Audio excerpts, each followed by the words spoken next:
Ustaz, bagaimana nak menjadi orang yang bertakwa? Okey, terima kasih pada soalan. Bagaimana nak menjadi orang yang bertakwa?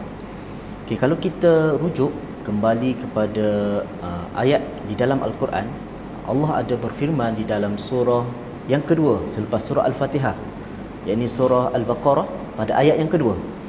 Zalikal kitabu la raiba fi hudan lil muttaqin. Maksudnya apa?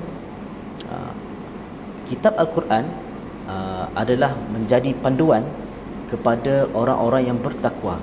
Jadi nak atau tak nak, kita sebagai orang Islam perlu menjadikan kitab Al-Quran sebagai panduan.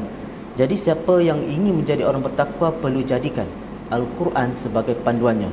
Maknanya setiap apa yang dia lakukan di atas muka dunia ini perlu berpandukan kepada Al-Quran. Bila Al-Quran sebagai contoh, Al-Quran mengatakan bahawa wala taqrabuz zina. Maka sebagai orang Islam yang mahu menjadi orang bertakwa, perlulah menjauhi perbuatan ke arah penzinaan.